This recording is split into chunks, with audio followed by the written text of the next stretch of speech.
Good afternoon, everyone, and welcome to the Monday Open, hosted by Vantage Australia's private client group. My name is Ollie, and today I'm joined by Tony. How you going, Tony? I'm good. How about you, Ollie? I'm doing phenomenal, mate. Thanks for asking.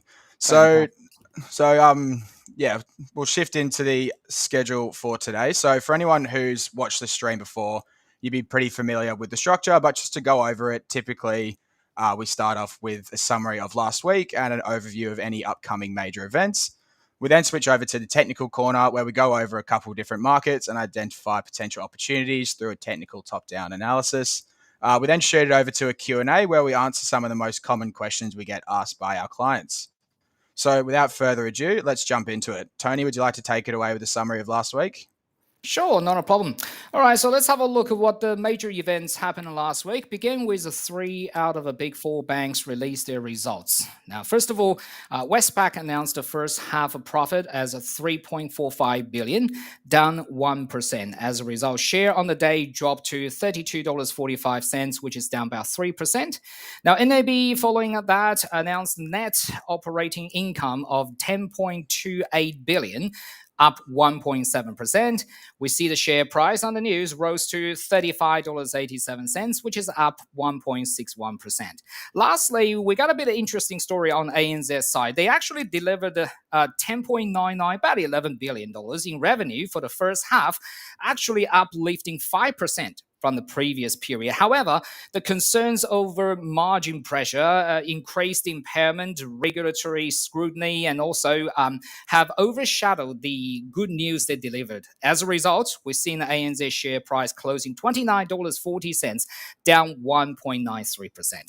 Now, moving to the United States, we got a big deal here. US Fed has finally announced the rate decision, which holding the interest rate at 4.5%.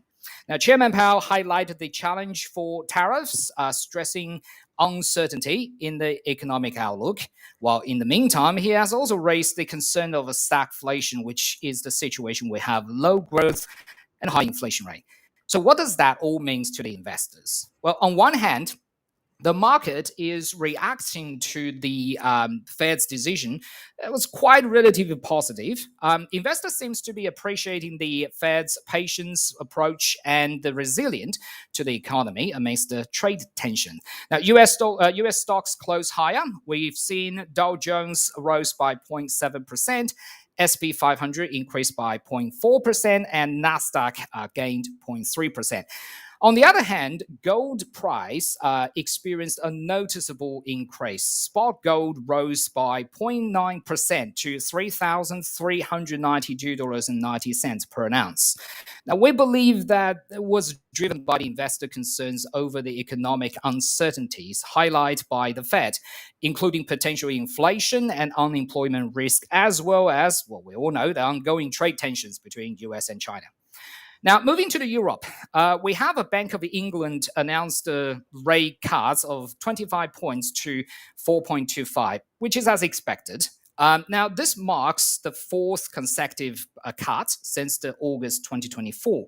Now, on Thursday, as a result, British pound to US dollars closing 1.32459, dropping 0.35%. We're also looking at a share market FTSE 100 index drop 0.13% to 8,556 points amidst the backdrop of concerns on the UK economy. Now, we're looking at the Asian part. China announced the CPI year on year. We're looking at minus 0.1%, which is on par with a forecast in previous period. Now, what does this mean? It reflects persistently weak domestic demand. The negative CPI reading might simply prompt the People's Bank of China to consider further monetary easing, which is not a bad news to the market at all. We are looking as a result, the live data I can get, Hang Seng currently open higher. We're looking at up to 0.93%, whereas China 50 is up to 0.31%. So that's the last week. Now, let's have a look moving into this week. There are a few things that investor wants to pay attention to. First thing first, we're looking at Tuesday, US CPI year on year. Previously, we're looking at 2.4%. The market forecast is remain the same standard. Now, there are a few situations for the investors. to looking into. Now, if the CPI outcome matches expectations, we generally believe that's going to be a neutral or slightly bullish. Stock market, we're looking at SP 500, Nasdaq, likely have a modest gain as it suggests inflation is under control. Whereas US dollars, we believe a little change because the Fed's path remains wait and see. Generally speaking, markets tend not to react dramatically when the news coming out as expected. So the investor really looking at something that's not as expected. Now, here's the two scenarios. If the CPI comes in higher, then we could be looking at a bearish market because this can be a catalyst for the Fed to become hawkish, leading towards higher treasury yields. And what does that mean? Well, for the stock market, likely a sell-off in rate-sensitive sectors such as tech, real estate, or small caps.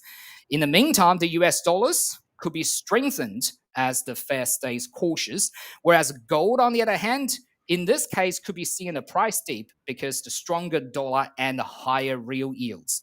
Now, if we turn the things around, if the CPI turn out to be lower than expected, we then could be seeing bullish. Simply means stock market could be rally, US dollars could be weakened, and gold could surge because US dollars weakens. So that's actually what happened worth watching out in the United States. Now, back home here, on Wednesday and Thursday, Aussie market will have two news to be released. On Wednesday, we're looking at Aussie wage price index quarter on quarter to be released. Previously, we're looking at 0.7%, and we are forecasting market is expecting at 0.8%. Thursday is unemployment rate. Previously was 4.1%. The market is expected to stay the same. Now, these data collectively are to be used to engage the affordability and therefore the demand side of the market.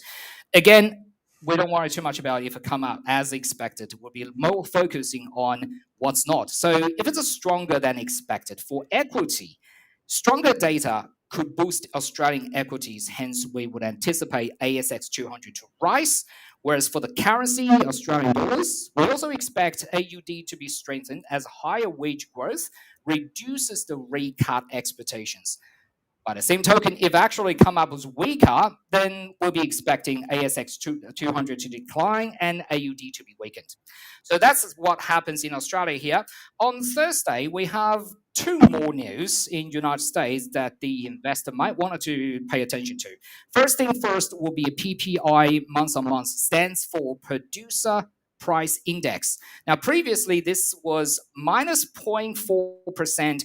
Market is forecasting 0.3%, whereas another one is US retail sales month-on-month. Previously, was 1.4%. Market is forecasting 0. So these releases provide insight into inflation pressures at the producer level and consumer spending trends, both of which are critical for assessing US economy, health, and Federal Reserve policy directions.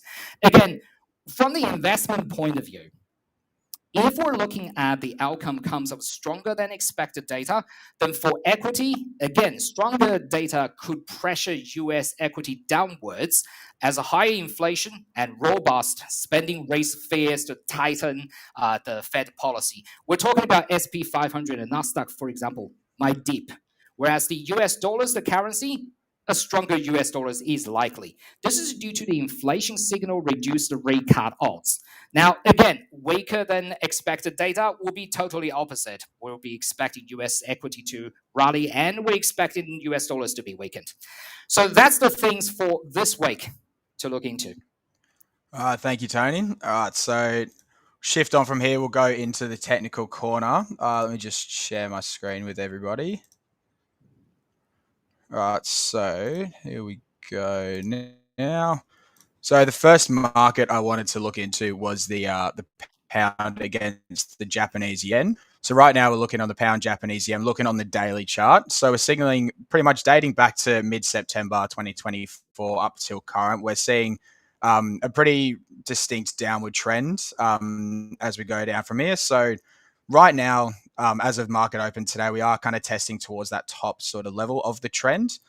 This went against, I guess, expectation from the recent rate cut done by the Bank of England. But from the technical sort of standpoint, what I'm looking at here now that has gapped a little bit higher on the open, testing the upper level, I'm expecting it to test this upper level of the trend. So I'm expecting a break of the downward trend, or at least it to test upwards around here. So what I'm expecting, if I was going to be jumping into a trade based on this, I'd be looking at that top sort of level, probably about the 194.3 sort of level.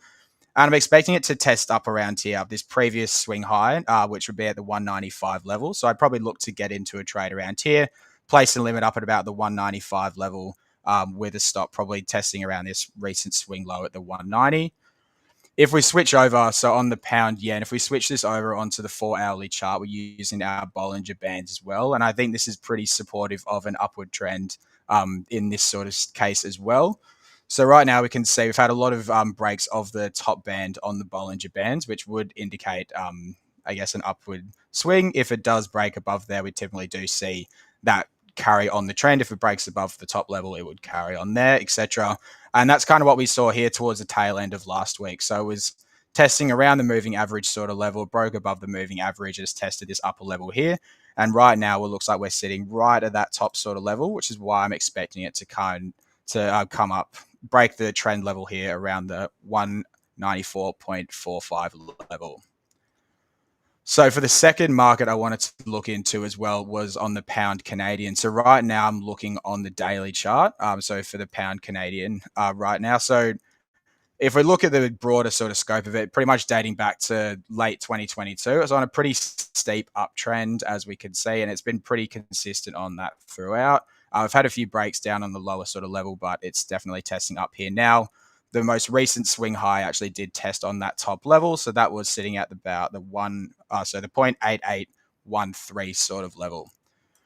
So if we dive into it, I guess on a bit of a closer sort of scale here, so if I was going to be getting into a trade here, which I would looking to be doing, I want to be buying in at this sort of level just here. Right now, I'm predicting it to test up again this recent high here at the 0.869 level. So I'd be getting in. I'd probably have a limit order just up here, and I think I'd have a stop probably down here towards a recent swing low, which is the 0.828 level. So right now, kind of going on what I was saying for the last market as well, if it's breaking above that top Bollinger Band level, we would expect it to carry in the upward trend, which is where it looks like it's getting up towards. Now it's broken above the moving average, which is where it's currently sitting. As well, we can see the top and the lower level of the Bollinger Bands converging, which typically does indicate a breakout is soon to come. So that's why I'm expecting it to go up. As I said, place a limit up here, buy in the entry around here right now.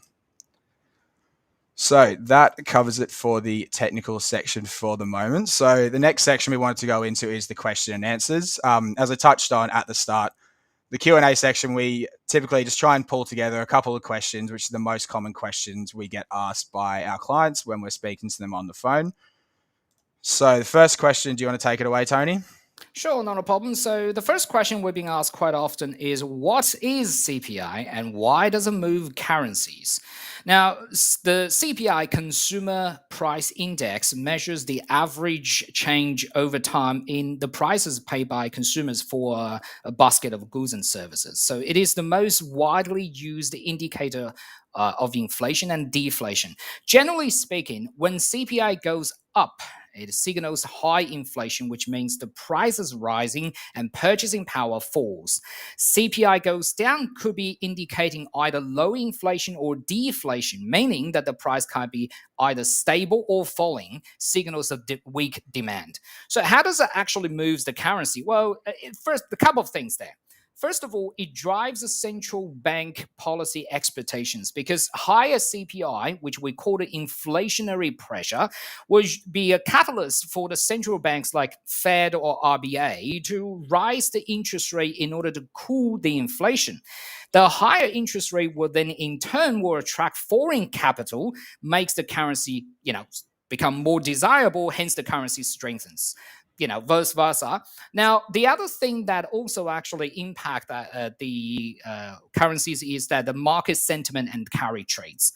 Generally speaking, the high inflation means the higher interest rates. which then leads to the currency becomes more attractive for carry trades, the type of a trade where investors usually borrow the low yield, investing high yield. Example would be, let's see, investor actually borrow Japanese yen and invest in US dollars. Now, because of that, the demands of the currency goes up and currency once again strengthened. Vice versa. So the opposite also happened. That's how it impacts. So over to you, Ollie, for the second question. Thank you, Tony. So the second question I wanted to touch on, what is a safe haven currency? So in a nutshell, a safe haven currency is a currency which is expected to hold or increase in value in times of economic uncertainty.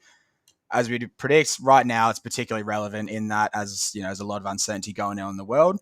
So the most common examples of a safe haven currency historically would be the US dollar, the Swiss franc, and the Japanese yen. Although right now I would argue recently the USD doesn't quite fit into this category, given the level of uncertainty which is surrounding from pretty much start of year till now. So the reason why these are safe haven currencies is because they have strong liquidity, they have relatively low inflation, and stable political systems. So the big question is, why do people trade in safe haven currencies? Well, trading these currencies is seen as a strategic move for investors to safeguard their portfolios during periods of economic uncertainty. Please also do keep in mind, though, that these currencies are not immune to fluctuations and negative movements. But by comparison to other currencies, we would typically expect a greater demand for these currencies in the times of the economic uncertainty. All right, so I guess that brings us towards the end of the video now. So this video will be posted up on our VIP trading room later this afternoon, as well as published to our YouTube channel. If you haven't visited our VIP trading room, please do. We post a lot of information in there every day, a lot of resources. Tony and I are both in there pretty much all day, every day, along with a number of analysts from the Everest Fortune Group. We have a weekly technical video, which is posted in there each week as well as any updates to on any major market moving events. As well, if you are a trader who likes a fundamental analysis, please do subscribe to our private client daily update. This is emailed out every morning as well as posted in our VIP chat room. So that's all from me now. I'll catch you later, Tony. Thank you very much. Have a good one. Have a good one. Bye-bye.